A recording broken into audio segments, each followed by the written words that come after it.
this green workshop that the Green Corps is putting on. And hope that you find the series informative, and particularly tonight's series very informative on how to make your home as energy efficient as possible. So without any further ado, I would like to introduce our host for the evening.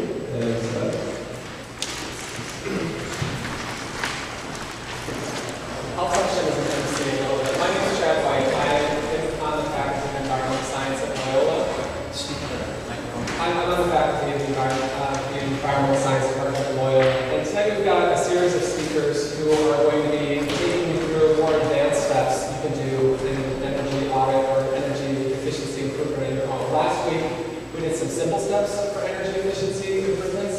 So this is a deeper dive into things you can do what you'd be more likely to hire people for and result in more substantial changes in your home and energy efficiency. So what we've decided to do right now is turn the mic over to David, who's going to speak with you for a little while. Corbin's going to be coming back shortly with his computer cable, and then we'll jump into his presentation, and then David will end up coming back up a little bit later. So without any more time with the mic myself, I'm going to just turn it over to David. Hi, so my name is David House. Just call me Dave for easy, but that's my last name for me sometimes. I do this really rarely, like every 2 years or so, so I'm more of an active sort of researching what's first priority, second priority, etc. for our region. I'm trying to make sense of all the knowledge out there at this point, and accumulated knowledge. And right now, we are in an era where people are trying things and measuring the results. And so it's worth investing in a number of different technologies because we kind of need this time period to figure what really does work for specific properties for specific regions. So personally, I consider things like PV panels, photovoltaic panels, and things like that. They're really fun, they're really cool, but they're just so expensive from a pure cost point of view. I consider probably 87th on the list. But I think it's even for that, it's worth installing something like that because flat screen TVs used to literally be $20,000 per TV. And the people that had that money to spend on that, they did, and they brought the price down for everything else. And that kind of analogy kind of works for the more expensive items. But I put my focus primarily on what is regionally specific. You know, what do we need to do to reduce CO2 emissions? That's been my primary focus. So my background was as a real estate appraiser. I couldn't really make an honest living at that because banks kept asking me to lie. And I just turned myself into a builder, looking at homes, got very interested in green building. And the more I got into that, I was like, why are we tearing down buildings to build nice green buildings that are twice the size? And started looking at what are the facts. And those facts are pretty hard to come by. Sometimes it doesn't make sense to tear a building down. But I put my focus primarily on doing first priority things first for each property type out there. So for single family houses, there's one sort of set of priorities. And this is sort of verifiable through measurement, through institutions that measure these sorts of things, whether they're government or university. And so I started a company a couple of years ago called Energy Reduction Incorporated. And we primarily focus on the residential side, something called air sealing, which is really pre-insulation, sealing all the gaps and cracks, and essentially little chimneys throughout your house. And but before I got into anything a little bit more deeper here in this introduction, I wanted to understand who you are and what your interests are. I believe this evening is all about building-focused energy efficiency rather than transportation, etc. So I'm kind of interested in what your home is. You know, like if you have a single-family house, a condo, if you're in a multi-unit apartment, etc. So maybe just like a show of hands, I'm just interested. So who here lives in an apartment that's not a condominium? Okay. And how about a condominium that's part of a large building? Okay. Or okay. And how many single family or two-flat homeowners? Okay, very good. Now, the problem is, of course, each of these buildings present differently. different priorities and different opportunities. Some are more invasive than others. So let's take a look at those here. So from my point of view, I think getting payback for your investment is really important. It encourages you to do the next steps, to sort of figure out what are the priorities for your house or your property. I primarily know about single family and small commercial properties, so we'll start there. Single family properties, as a matter of fact, there's some rebates. There's a pilot program right now through the local gas company, People's Gas, where they're offering 75% rebate for air conditioning, looking at all these gas, and 85% of the initial installation of the home. So there's some substantial rebates out there right now. And this pilot program, although it's paid for through money that we put into a fund through our monthly gas bills, it's just a pilot program. It's only going to be done, there's only going to be about 200, maybe 250 homes in all of Chicago. And will the gas company continue this? We don't know. Will there be a federal program that will provide these rebates? We don't know. So I wouldn't wait for rebates because they may never continue, but they might. But there's what's happening right now in the industry.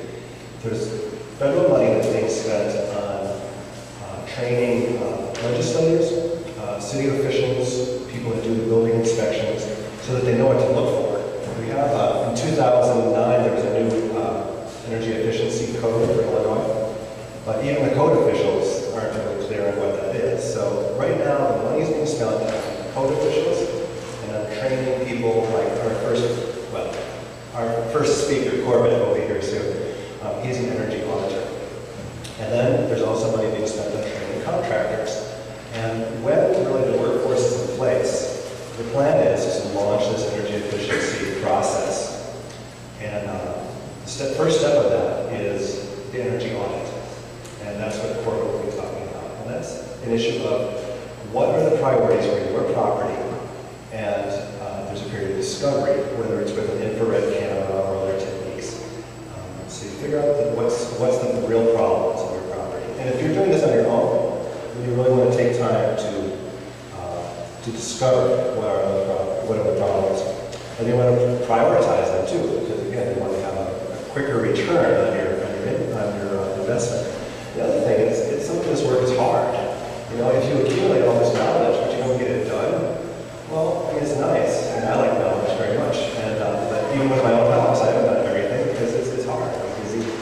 And so it can really be helpful to have these rebates or hire people to do the work for you so that it gets done and you start getting the savings right away. Let me tell you a couple sort of silly things that we've come across that are surprising. So here I come, I accumulate all this knowledge. So then I go to a house. What am I discovering? What am I seeing? It could be a condo, it could be anything. Well, I'll even start with a small little business. We walk into the front door, and there's an exhaust fan that's taking air out, and there's a heater pouring air in.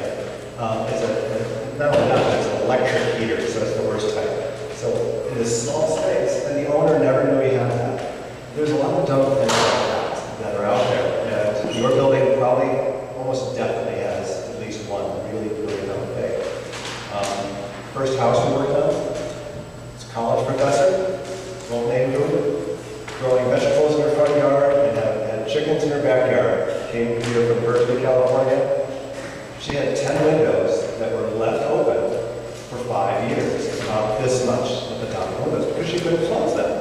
They were kind of painted open.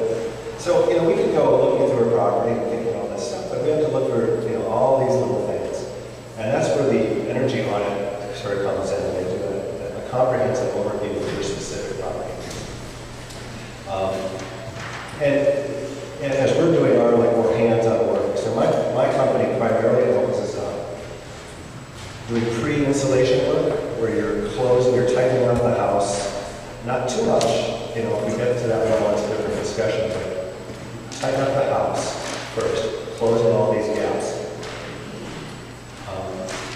Are you close? You are. How close? Real close. 2 seconds. Well, I would like to introduce Corbin Lunsford from the Green Group. He's much better at this than I am. No. I'm not. I'm going to do this here, okay? If I don't use the microphone, I'd like to have my hands. I apologize. I was teaching and I forgot this little tiny piece of equipment that, of course, means the entire world falls down. So now, you ready to go? Sorry to keep you waiting. Thank you, Dave, for filling. So, my name is Corbin Lunsford. I'm the technical director of a company called Green Group down in Andersonville. We work a lot in Rogers Park. Are we all at the Rogers Park residents here, or Evanston? I'm Rogers Park. Rogers Park, okay. Elsewhere? All right. Some of you are familiar. So, I'm also a trainer. We train contractors. We also, my office runs the State Association of People That Do What We Do, called the Illinois Association of Engineers. David is my treasurer. So, we work together quite a bit. Everybody is a real small town in that way, so everybody kind of knows each other. And so, feel free to have any questions. I'm going to go until about 7:25, 7:30 tops. If you have questions, just raise your hand and clear it up, okay? So, I'm going to go through how we approach these. Wow. Okay, good. All right. Here's what you need to know. Your house is just like your body or like your car. It's a system. A lot of us are trained by big companies who manufacture little things that go in our house, like lamps or furnaces or insulation or garage doors and things like that. So think about a house as a collection of things that happen to be in the same place at the same time. Not true. How many people have ever gone to a surgeon and said, I have a stomachache, I would like for you to take my appendix out? That's obviously the problem. Right? How many people have felt a hole in their house and said, I would like to pay $20,000 to have all my windows replaced? Right? That actually does happen. That's the problem. Because the problem might not be your windows. The windows are one component in the entire system that interacts with each other. Right? So it could be, and what I'm going to get to in a couple minutes here is, how many people's basement is cold? Does anybody have a basement? You have a basement? Is your basement cold? Yes. Is your basement cold? Okay. If you have a basement, your basement is cold.